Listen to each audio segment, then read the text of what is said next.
Good evening, and thank you for attending the August 11th, 2025 regular meeting of the Westerville City Schools Board of Education. I just want to note that Ms. Hamburg is unable to be here tonight, and Ms. Altman had a death in the family, so she extends her apologies she couldn't be here.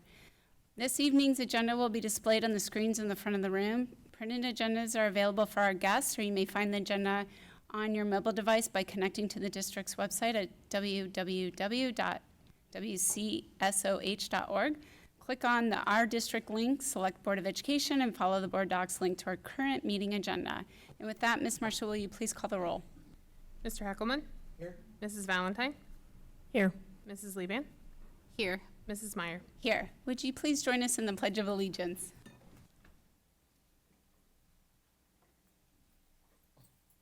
I pledge allegiance to the flag of the United States of America and to the republic for which it stands, one nation, under God, indivisible, with liberty and justice for all. All right. Next up, we have a really exciting part of the night. We have the district highlights and recognitions, 3.01. We Are the Ville Spring Sportsmanship Awards, and welcome, Miss Yanni. Good evening. Thank you. Thank you for having us. Tonight, I'm excited to introduce the Spring 2025 award winners for the We Are the Ville Sportsmanship Award. This award honors and celebrates qualities that extend beyond the playing field and into our daily lives: sportsmanship, community, and positive attitude. It emphasizes that while success in athletics is important, the true measure of character lies in how we conduct ourselves, support others, and contribute positively to our community. Each season, this award recognizes one middle school student and one high school student whose integrity, respect, kindness, and leadership sets an exceptional standard. Students are nominated by their coaches and then carefully reviewed by a panel of community leaders committed to highlighting those who best exemplify the district's values. Along with receiving a commemorative plaque, the recipients' names will be added to a traveling trophy, which is displayed proudly within their respective schools. We are especially grateful to the Westerville Education Foundation for their generous grant, which makes this recognition possible. Would Coach Chastity Golden, Assistant Principal Tombaugh, Principal Harris, and Olivia Yanni please join me?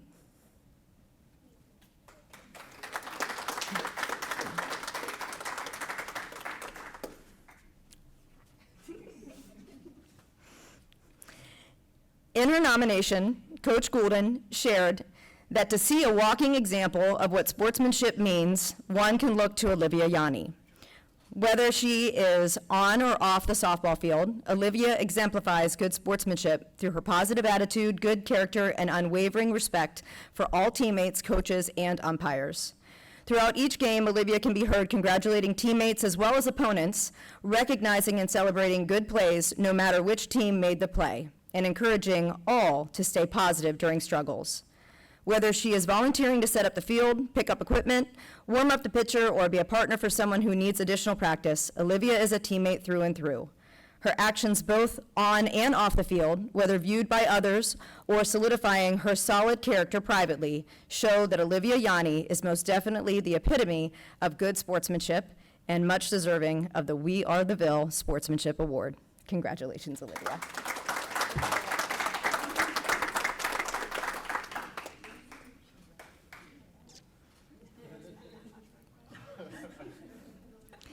We would like to present the traveling trophy on Olivia's behalf to Coach Goulden, Principal Fred Tombaugh, and Mr. Harris, the Principal of Blendon. Congratulations, Brendan.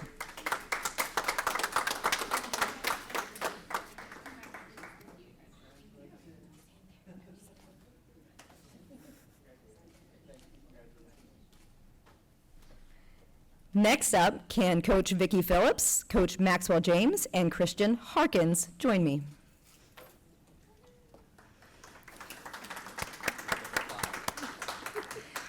Christian Harkins was nominated not just by one coach, but by two from the Central Boys volleyball team. Coach James shared that Chris encourages his younger teammates to not take themselves too seriously, but also push themselves to succeed for the betterment of the team. He was a player that any coach would dream to have, and it's an honor to watch him achieve his goals through the course of his senior season. Coach Phillips similarly added that Christian has been an integral player of the team leadership by illustrating respect for teammates, opponents, and officials, has great work ethic, most importantly displays kindness and empathy, always encouraging fellow players and maintaining a positive outlook even in difficult situations. In addition to his outstanding character on the court, Chris works hard in the classroom, encouraging both classmates and teammates to constantly strive for more. Congratulations, Christian.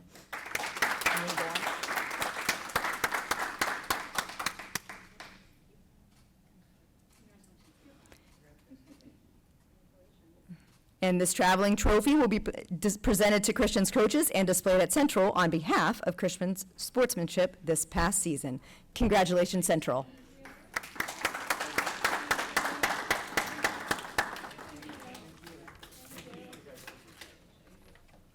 Thank you.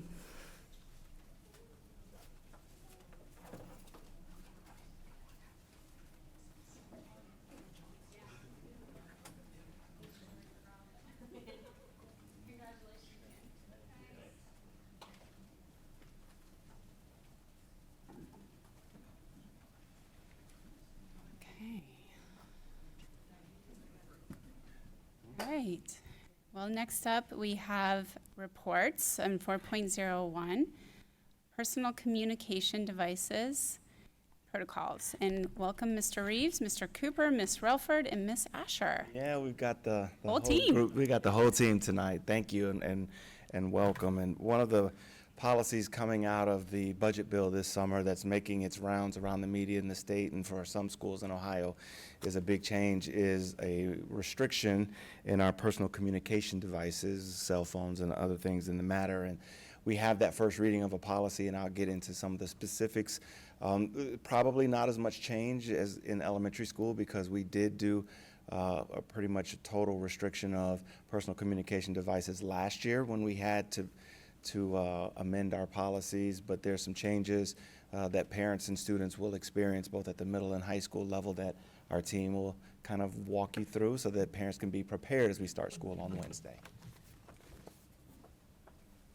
And just in coming with all these changes, I did ask that Ms. Cheryl Relford and Ms. Monica Asher come up to you tonight to talk about the differences between the elementary world and our secondary world and what parents and students can expect this coming school year. So very quickly, I'll just turn it over to Cheryl at this time. Thank you. So good evening. The good news at elementary, not a whole lot has changed, as Mr. Reeves did share. We at the elementary level have had in place for a very long time now that we ask students to have their devices out of sight, stowed away, and turned off. So you don't usually hear a lot of devices going off at the elementary level. They are also asked not to have smartwatches at the elementary level. That was new for us last year with the policies that were put forward. So those two things won't change. So students will continue to be asked to make sure they're powered off and in their backpacks at all times during the academic day. And we understand our magnets have a different academic day than the rest of our buildings. So Emerson and Hamby, the academic day would be the 8 a.m. to 2:25 time of day. Before and after those times, we won't really be monitoring their usage, but it's during their academic day. And for all other buildings, it's 9:15 to 3:40. And just make sure parents understand that that's what we mean when we say their entire academic day. Any questions for elementary? I just have a question. Thank you. So if a student has a smartwatch, how does that get handled? Usually it's the teacher and principal that work with that family to discourage that use during the day. There are times where a student needs access to a cell phone due to medical reasons, but a typical interaction is that we ask them to put them in their backpack so that they're not going off during the day. And it's specifically the devices where they are receiving text messages and can play games or things of that nature. That's why they're asked to be put away. Great, thank you. Yeah, so I had a follow-up question about that. So with smartwatches becoming more and more capable for health reasons, next iteration is supposed to be able to do diabetes sugar checks, blood pressure, et cetera, et cetera. Do we have a stated policy already in place for students who need a medical exemption? Is there a form and a process for that? There is a formal process already in place through our clinics where we establish a medical plan for each of our students, and we outline what the care plan will look like.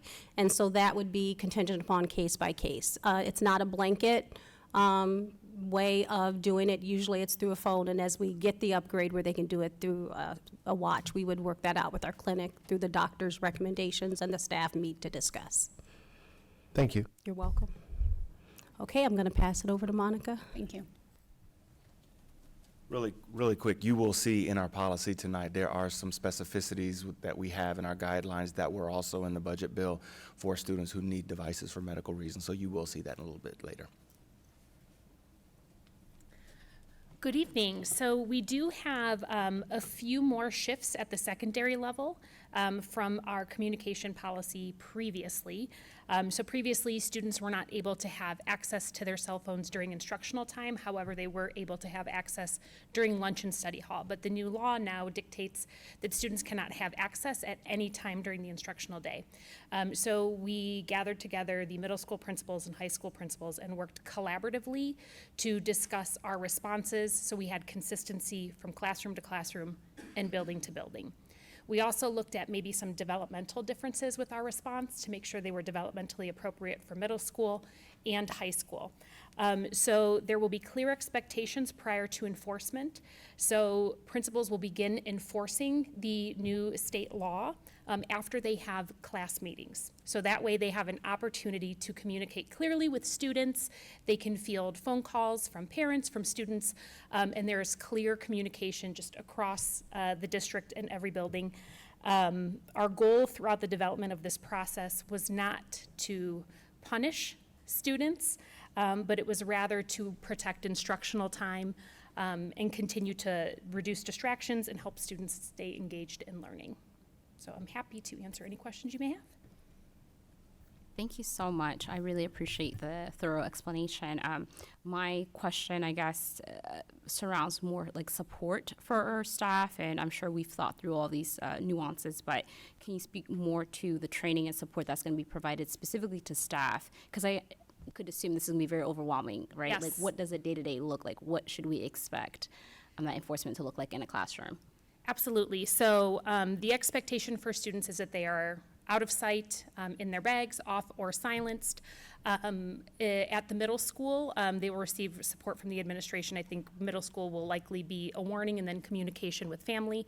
At the high school, those warnings will come in advance at those class meetings, and then ultimately administrators will work with teachers to remove the devices from the classroom and hang on to them in the office until the end of the day when a student can come pick them up.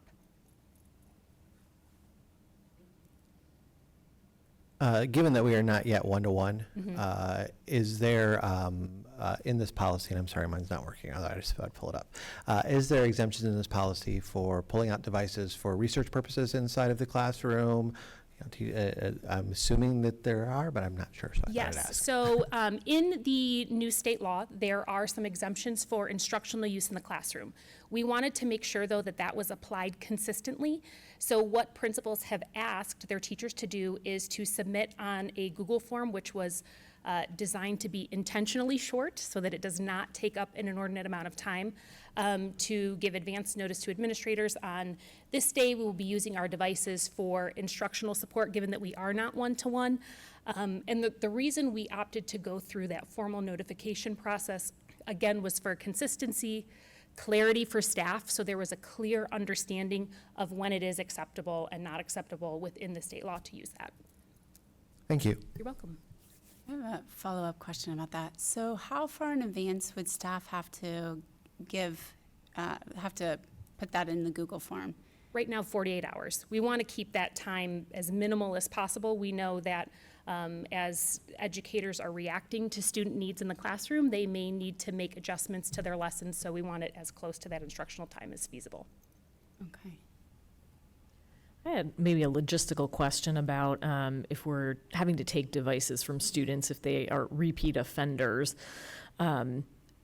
What is the plan for taking those devices? How do you know whose devices are whose? Are they given like a claim ticket at the end of the day? Like, how does that work? Because I know we don't want to be responsible necessarily for people's $1,000, brand new iPhones or anything. And that is why we decided to have them come to the office, as opposed to being stored in classrooms. I know there was some discomfort with faculty about hanging on to phones, especially because they are so expensive. So we've worked with building principals on how they would store those, and then what that process would look like. So maybe the first response or two to an infraction would be the student comes at the end of the day to get their device, which would be labeled and stored in the office. And if something continues to happen, then it's communication with the parent on what those next steps would be. Okay. I have one more question. So I've been, like, I read the first draft policy, and I'm trying to remember if I'm thinking about this because I read the first draft, but also I may have read it in an email. Has communication gone home to parents? Yes, Okay, yes. I just couldn't remember. Yes, communication has gone from home from the district, and each building principal then will also send follow-up communication if they have not already. Okay, great, thank you. Thank you. And then on that note, have we sent that communication out into a variety of languages? I believe so. Okay, Yes. wonderful. And then my only other question is just surrounding anxiety, honestly, for the students that may just be very dependent on those devices. What support is available for those kids? School counselors, school social workers are available to work with students. And again, should there be any medical exemptions, communication with that student's team to provide that medical support is available, just as it is at the elementary. Wonderful, thank you. Thank you. And one last question, in terms of student privacy, and in the event a device is confiscated, is our policy to have the student shut off the device, ergo administration cannot see any of the text messages or anything that comes through? I just want to make sure that's clearly articulated on our side, that once a device is taken for whatever reason, that it's shut down and people can't, because I know my daughter has tons of Sure. messages on her lock screen. So I want to make sure that student privacy is protected here. That is a great question. That actually has not come up in conversation, but I will discuss that with Mr. Reeves. I will say our administrators are not in the practice of going through student cell phones, but I think that that is an excellent point. Thank you. Thank you. Just to highlight one last piece with this, we recognize too that, with any change such as this, where we have many students who bring a phone to school every day, we recognize there may be some changes as we go. So we will have to do our best. We had tried to anticipate many issues along the way, but we also recognize with, a little over 14,000, almost 15,000 students, that there are bound to be some issues along the way. So we will definitely work through those, and we'll keep the board updated along the way as well. Great, thank you so much. I imagine it will be a bumpy start, to say the least. Next up, I think you guys are talking to us about back to school. Am I correct? Okay, so welcome, Mr. Cooper, Mr. Reeves, and Ms. Dennis. Thank you for being here and telling us about all the great stuff that happened. Good evening once again. We are very excited to be able to share some information from each of our departments here. First off, we are very excited to welcome our staff back, and we're able to welcome them back with our convocation at the end of last week. It feels like it's still that week, but that was Friday. And so with that said, staff are already on day 2. And now in staff meetings and prepping their classrooms today and tomorrow in prepping for students to come back on Wednesday. I did also just want to note in welcoming our students back that we do have a very specific schedule for our kids coming back. So first graders through 5th graders are coming back on Wednesday, regular day, regular schedule. We do have our 6th graders and 9th graders only for the middle school and high school levels on Wednesday, and then all middle schoolers and high schoolers on Thursday. Regarding our preschool and kindergarten students, they do have a gentle start from Wednesday through Friday, so we have 3 days of gentle start. And then all of our preschoolers and kindergartners will start on Monday. So we are very excited for all of our kids to come back, and also recognizing, working through that process to allow some transitional time for our 6th graders going to a new building, our 9th graders as well, and then obviously our preschoolers and our kindergartners as our youngest learners coming in to welcome them in a smaller group format. Good evening. On the operations side of the house, we are excited. We've been able to complete a number of capital improvement projects this summer. Those include $2.5 million in HVAC work at Charrington, Walnut Springs, and Genoa Middle School. We also had accessible restroom construction projects completed at Robert Frost, Mark Twain, and Walnut Springs Middle Schools too. So continuing to complete projects to meet our student needs, along with the gym enclosures at Robert Frost and Mark Twain. Heard from our community and were able to respond to that need. And then we are finishing bond project kitchen work at Whittier and Hawthorne. Really excited. Health inspectors have been in and given us the seal of approval, so that's exciting. And then Handbees will be an ongoing project here to be completed in the near future with no impact to being able to serve our students at this time. So that's really exciting. Additionally, our custodial staff clean and reset over 2 million square feet of our buildings this summer. So lots of work, but they are ready and set for our kids to come in on Wednesday. Transportation team is routed and assigned roughly 7,000 students to receive daily transportation. You'll have that before you tonight as a resolution to approve the routes for this year, and I'll let Mr. Snyder, I don't want to steal his thunder, but it's exciting, hard work by that team. Our drivers are trained and ready to go. It's going to be a great year, I can just tell. Food service, again, has planned, ordered, and received food for deliveries and are eager to feed the kids coming. And our IT team has inventoried and checked our technology equipment and that's ready for kids as well. So lots of good things happening on our side of the house.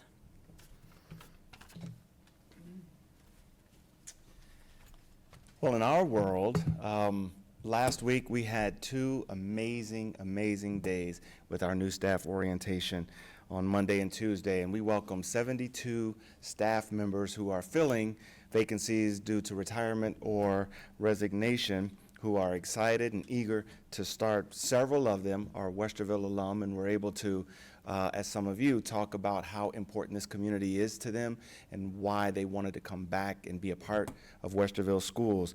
And thank you to those of you who were able to come and welcome the staff, even if it was just for a moment. They really appreciated that. When I think of the events that we host, I can't think of another event outside of new staff orientation where it is truly an entire team effort. From the board's participation, the entire administrative team either helped plan it or was a part of the orientation of our students. We had WEA show up and they have a segment with that. We have our treasurer's office that come and help some of these young people, and I maybe sit down with my kid, get through some insurance so they can figure it out for the first time in their life. We had thank you to Minerva France Elementary School, who hosted the first day, and Heritage Middle School, who hosted the second day. The custodians had those buildings in tip-top shape. They were outstanding. Food service, the first day, put a breakfast spread out that put Cracker Barrel to shame. And they had pancakes and eggs and all of those things. The tech team made sure that everything was in order from the presentations and everything that we did. So when I say this was a truly team effort district-wide, I can't think of another event where we all come together to really make our new staff feel welcome. So that was a big deal for us. In addition to our licensed staff, we have 5 administrators and 155 classified employees that will be joining us this year in the last 12 months. So we're very excited about their energy and their eagerness that they're bringing in. And we're down to just 5 licensed vacancies left, and that's all we have. We're actively trying to fill them, but in all 5 positions, we have long-term subs ready to go on Wednesday, so students will have some stability within the classroom and a regular face that they'll see every day. So we're ready to go. Wednesday's coming, the kids are coming, and we're excited. And I think some of the parents are excited. Oh, you can see how excited to get them out of the house and back in the school building, so we're ready to start. I just want to say thank you to all the staff that's worked so hard over the summer to get us prepared. I know a lot of work goes into getting these buildings kind of reset and refreshed and making sure we have all the staff. I was privileged enough to attend new teacher orientation, and man, they were so excited to be there. So I know a lot of work went into that, and especially convocation, a lot of work went into that. So thank you to everyone for all the work that you've done over the summer and the past couple of weeks. I know that a lot of work is still happening to get everybody prepared, and I just want to say thank you, and I hope everyone has a really wonderful year. Okay.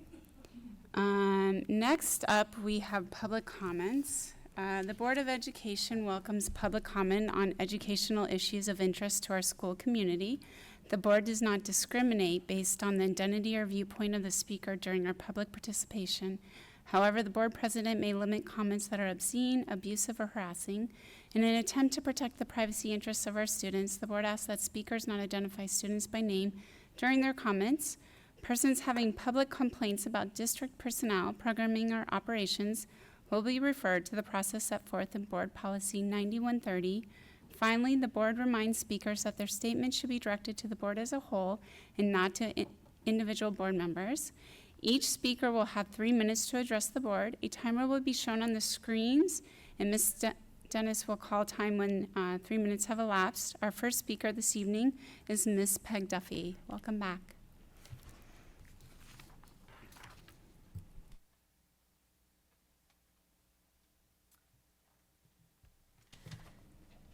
As I hear reasons to vote against the school board income tax levy, I'm reminded of an expression frequently heard some years ago.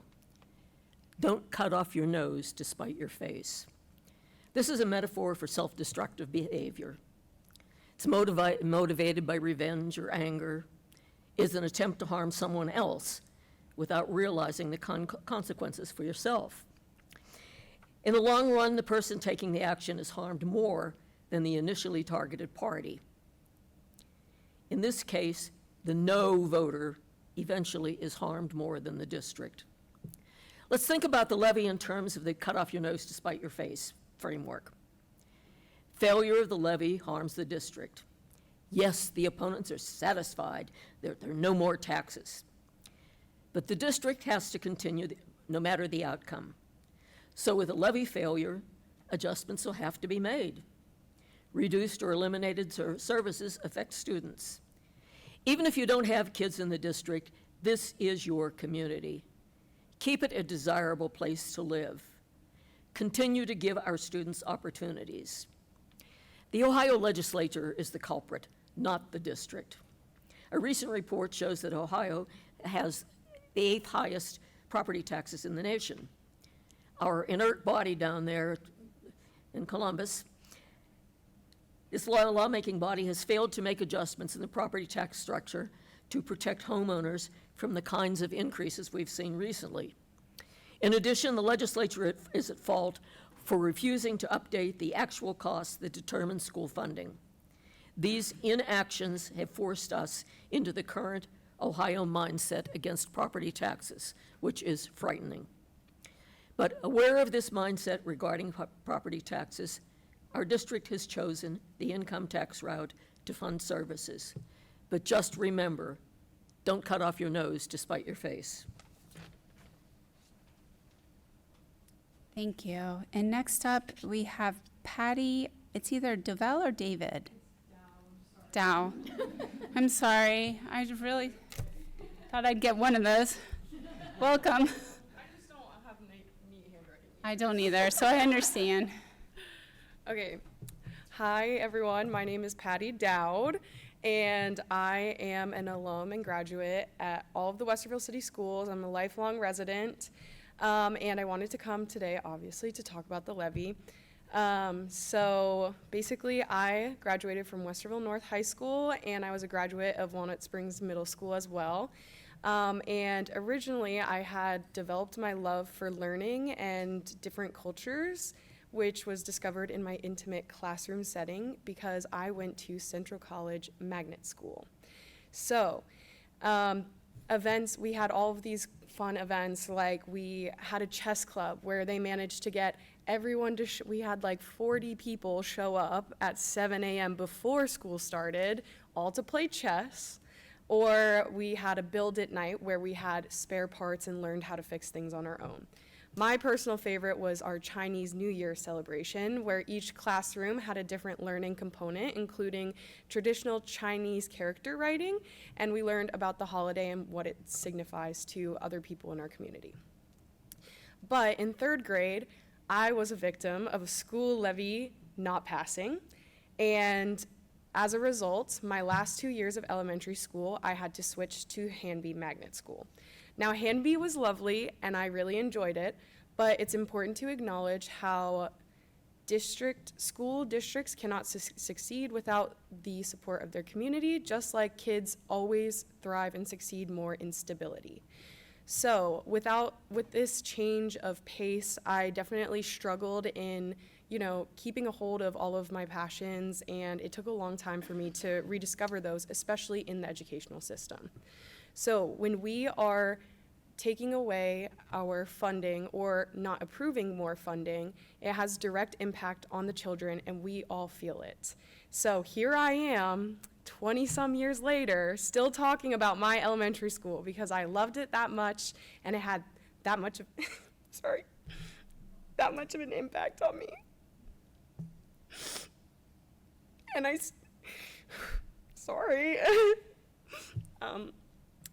still feel it every day when I pass by that empty lot where my elementary school was. So I think it's important to recognize that when we are bolstering the educational funds and the school district, we are bolstering the community as a whole. Because if kids do not feel comfortable enough to come back to their home, the community lacks. And the community does not have that support once they get older and once they need the support of their children. So thank you, and sorry for crying. You're okay. But yeah, okay, thanks. Thank you. I just really loved my elementary.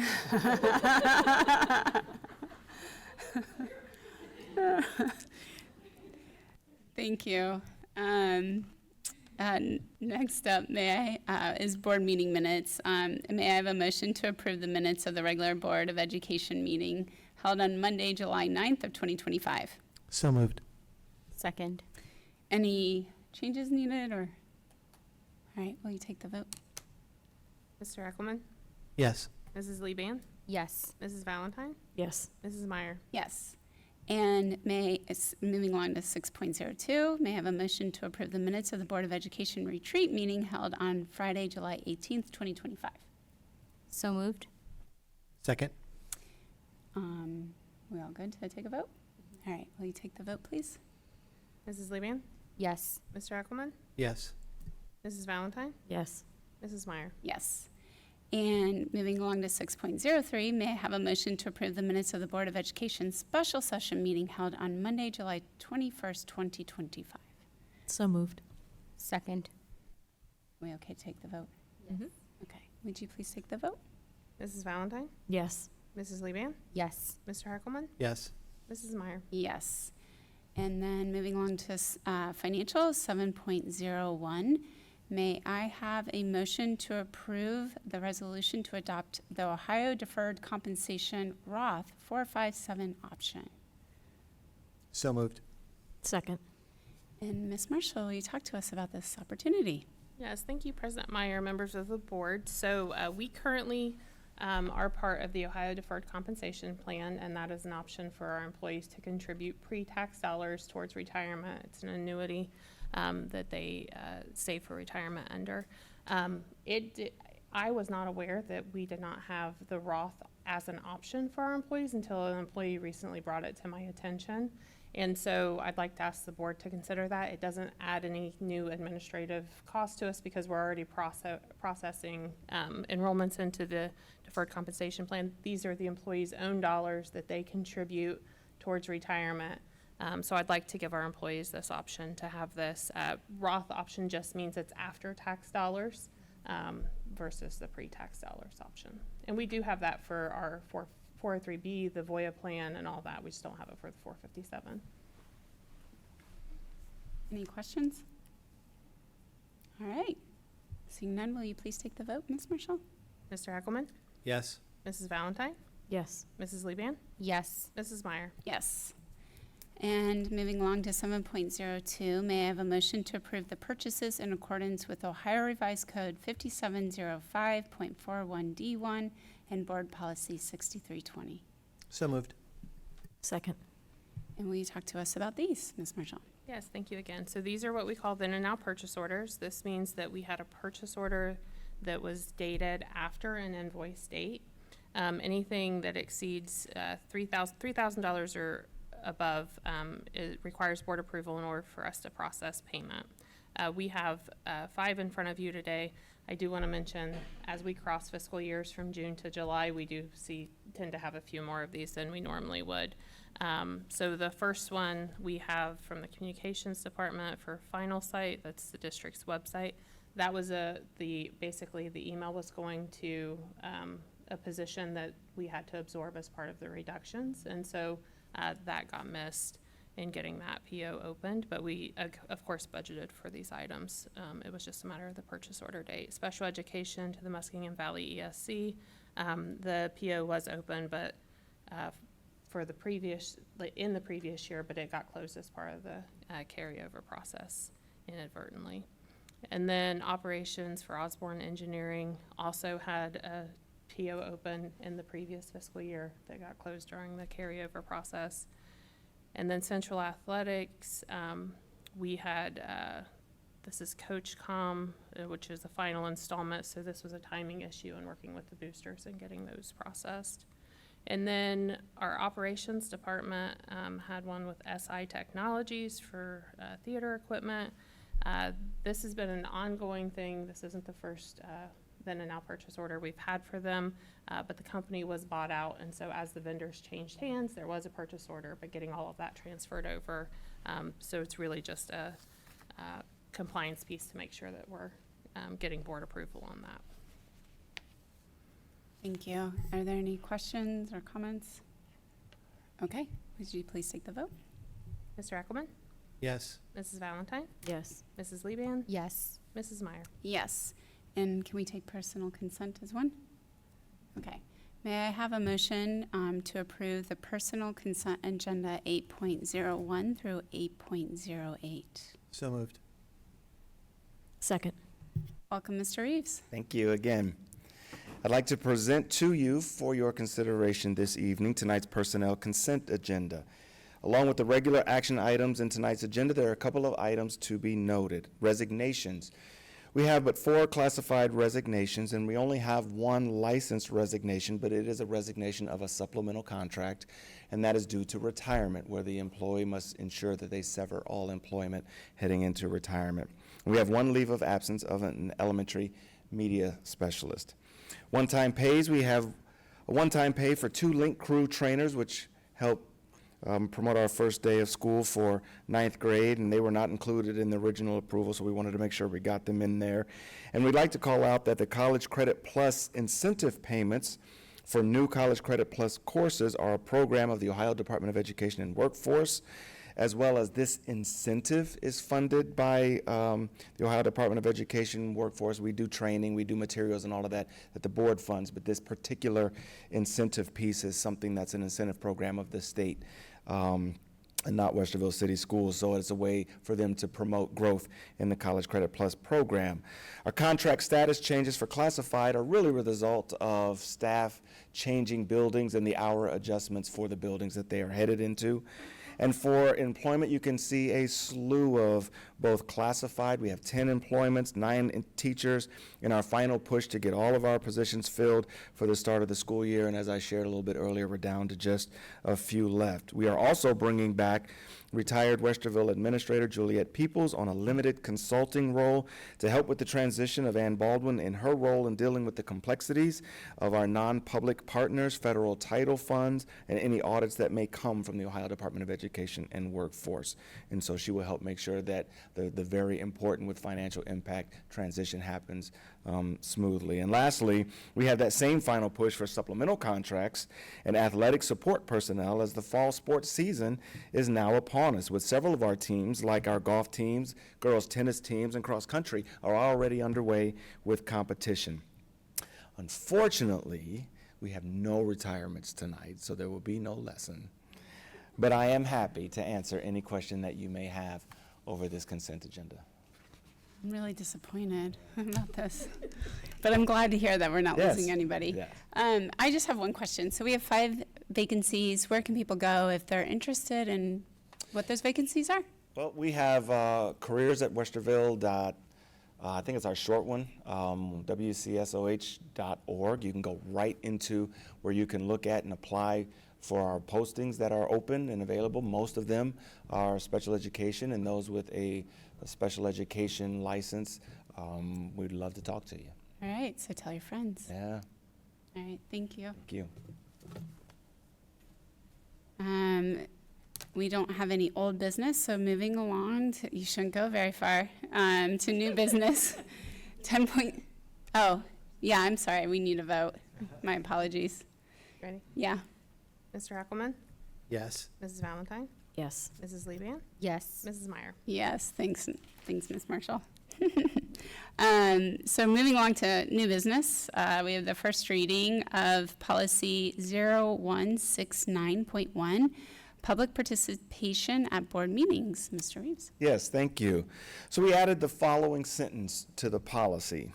If a participant brings an interpreter to assist addressing the board, the participant shall be limited to 6 minutes in duration, which is double the 3 minutes we changed to not long ago. And we realized that given our population of English learners, that if an interpreter was needed to address the board, they wouldn't have an equal amount of time bouncing back and forth between an interpreter as a proficient English speaker would have. And so for us, this was really giving them equal time as anyone else. So we think it's a very valuable change for our community. Second policy, any questions on that one?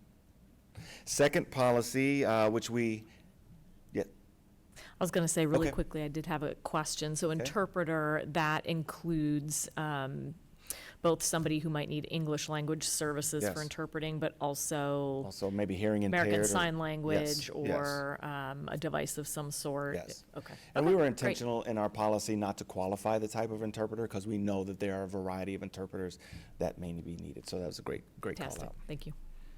Personal communication devices, which we just talked about a little bit. So to reiterate, this is something that is required by the budget bill for us. And the use of personal communications devices are to be prohibited during the instructional school day with very specific exceptions. As we alluded to a little bit earlier, if there is a health concern received by a written statement from a physician requiring the use of a phone. And we already have a very competent nurses department where they are very well versed in the medical needs of our students and those that are needing a phone. And we know that that'll be a transition for a lot of our pediatricians who parents will come and say, hey, my child is diabetic or my child has this heart palpitation that we need a device for. So we are aware of most of those students already because of the relationship that we have with them and their families. And so we don't believe that this will be a difficult transition, this piece. A student can also use a device if it is a provision within their 504 or individual education plan, IEP. And so if a student needs those to meet their IEP goals or their 504 goals, that is something that's outlined and they can use there. And something that was mentioned a little bit earlier as well, a teacher or a principal can authorize the use for instructional purpose, as Ms. Asher shared our process and the way that we are going to lay that out. I know, Mrs. Leban, you had a question earlier about the preparation of our teachers and in the classroom and the use of that. And I will kind of make the point that we did change our policy about this time last year. And so students not being able to use their devices within the classroom, that actually is not new. So our teachers have had a year to kind of work through that, and our students, that part is not as much of a shock to them, not being able to use it in the classroom because we changed that part last year. For secondary, it's more the non-classroom spaces that we'll work with them on. And so that was a great point to bring up earlier. And so devices are to be out of sight in a secured location, such as a student's locker, but they can be in a secured location like a student's purse, a student's backpack, or something like that. And lastly, a student may use a device to contact their parent or guardian during an active threat or an emergency situation, so long as the device access does not violate protocols of the district's emergency management plan. For example, we may be in a lockdown situation of an active emergency situation, but the student's phone is in the locker and we're on lockdown. To come out of the class during a lockdown to go to their locker would violate our safety protocols and not put that student in a safe. That would be an instance where that would be a violation. So there are provisions where the state has put in to allow students, and we are enacting those, and Our principals are working really hard with guidance from their supervisors on making sure that it's as smooth as possible.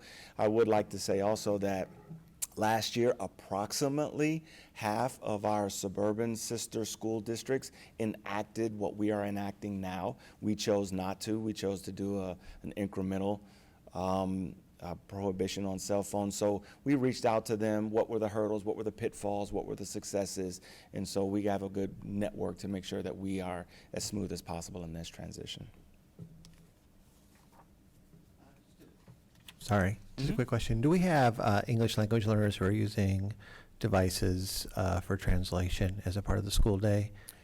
We do, and to your point made earlier, we're not quite one-to-one, and we do have programs that we are able to use through Chrome and other devices that the EL English Language Department is utilizing to translate those things. So in the event that we may not have enough, that would be, to your point, an acceptable use within the instructional bounds to say, okay, let's use your personal device to be able to do things like translate so you can get the lesson and understand it. So good point. Does a student need a IEP to engage that service, or in other words, to have that, or is that? I would say that that's clearly within the teacher and the principal's bounds to say this is an acceptable use that we believe is valuable for an instructional purpose. That's one of the reasons a student can use with the permission. I think that would fall very clearly into that part. Okay, thank you. Any other questions? All right, thank you so much.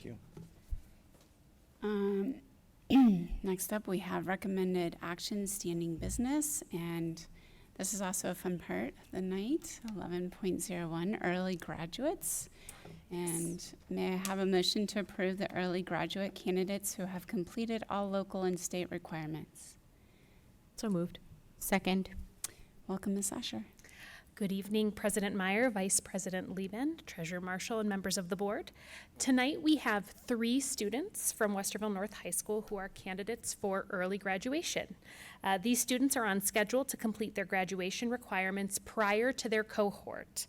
I am requesting early graduation approval for these students upon meeting all state and board requirements for graduation. All right, well, just congratulations to them.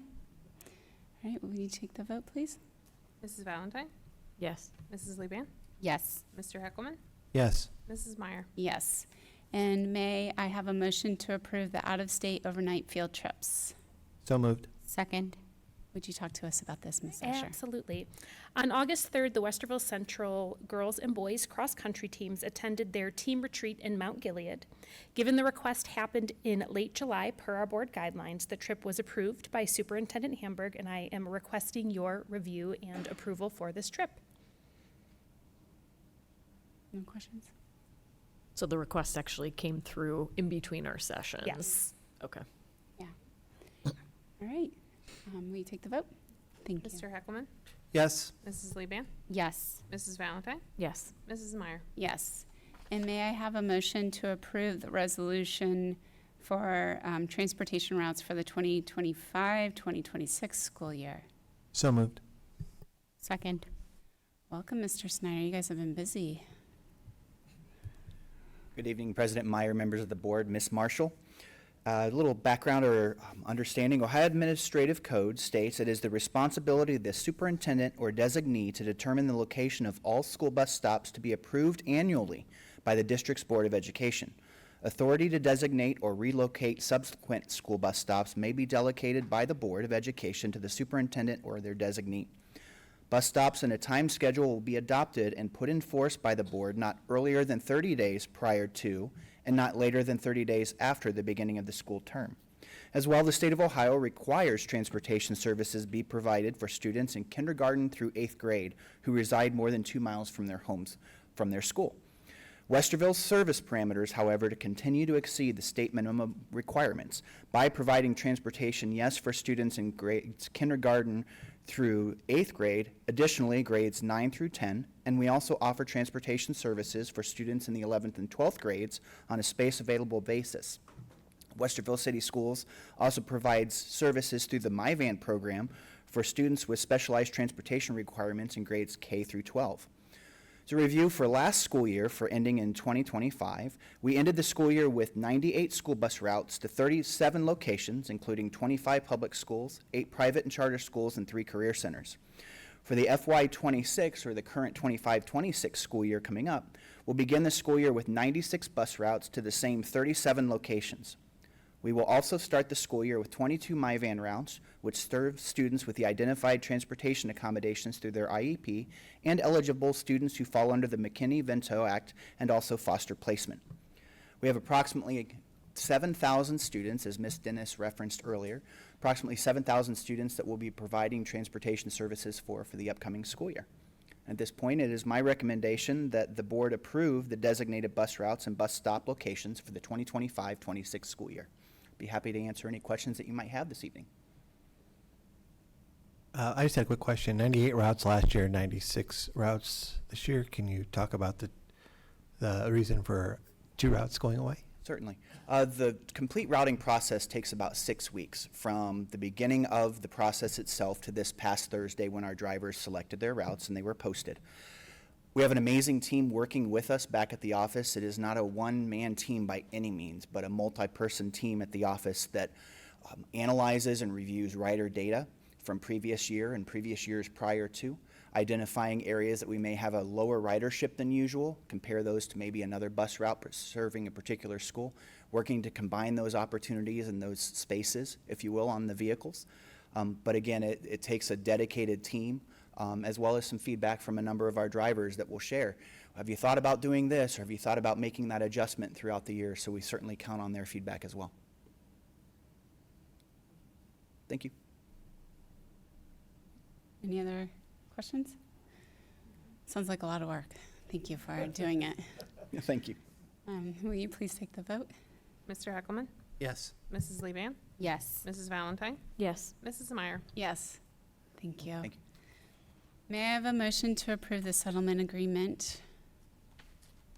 So moved. Second? Would you please take the vote, Ms. Marshall? Mrs. Levan? Yes. Mr. Heckelman? Yes. Mrs. Valentine? Yes. Mrs. Meyer? Yes.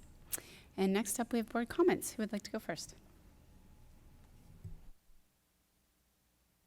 I guess I can kick us off. Hi, everybody. I first want to welcome back our students and our staff, educators, and congratulate all of the new staff that are coming into the district. Honestly, as we've heard, not just tonight, but over the past few meetings throughout the summer, a lot of work has gone into preparing our buildings and our teams, and so I'm really just proud. I'm proud of that work, and I just want to thank our custodial staff who I think covered 2 million square feet is what was shared. That's insane.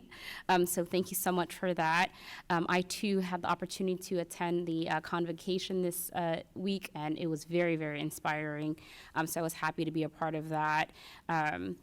And congratulations to the students who were Christian and Olivia, who are recognized this evening, and to our 3 North students who are graduating early. And so with that, I will turn it over to my other colleagues. Thank you.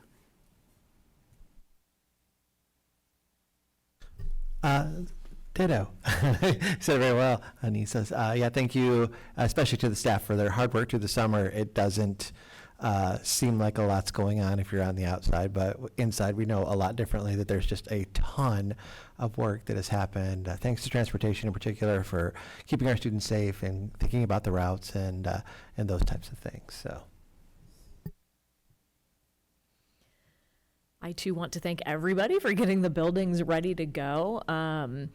It's a ton of work. I can't believe all the transportation routes and miles and how many kids get on those buses. So thank you for doing the hard work of putting together those jigsaw puzzles to get our kids to and from school every day. I did want to make mention for our parents who are out there, there's a lot of information that's coming through between the schedules and what time the bells ring and the transportation and extracurricular activities. If you do have questions, feel free to reach out we want to make sure that parents and guardians have all the information they need for their kids. And I mean, even as a board member, I have 2 kids in the schools, and there's a lot of information that comes home and through email at the time where they start heading back to school. So please, if you are having any issues finding the information you need, do reach out, because I know that the staff here and the administration is happy to help, and as are we, the board. Yeah, it's going to be hopefully a really great school year. And I know my son today, I had to share because he had heard that the cell phone policy was changing. And we were in the car coming home from a doctor's appointment. And he said, yeah, we're not allowed to have our cell phones out, even at lunch. We're gonna have to socialize. I said, yes, you will. So yay, thank you for forcing those children to talk to each other. That's all I got.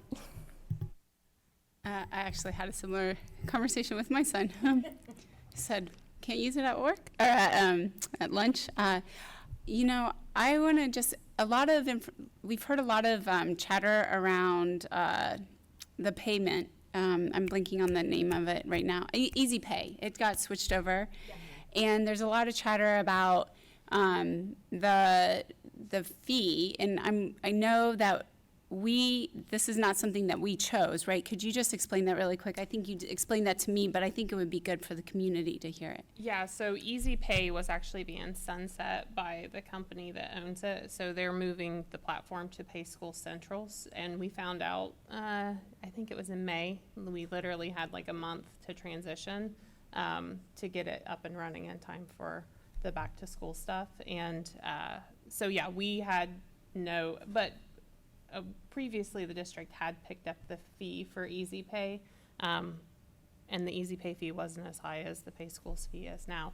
But since we failed the levy, we had planned on no longer picking up that fee to help offset some of that revenue loss. So, but yes, the shift was not an ideal time at all for anyone. The last thing we wanted to do was another change for back to school, but we didn't have a choice in that matter. We were required to switch over to Pay School Central. Thank you. Thank you for that. Yeah, and then just one other reminder, since my son actually asked me this today too, to the parents out there who are wondering their bus route. You can find it on PowerSchool, but online only. So go to online, get into PowerSchool, you can find it there. Other than that, I say ditto, and just let's make it a great year.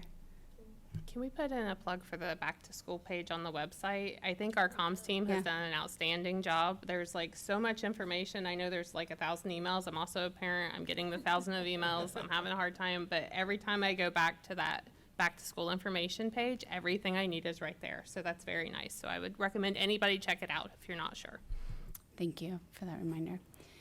All right, the board will meet in regular session on Monday, August 25th at 6 p.m. at the Early Learning Center, which is here, 936 Eastwind Drive, Westerville 43081. And may I have a motion to move into executive session for the purposes of discussing the employment, compensation, and discipline of public employees? So moved. Second. All right, would you please take the vote?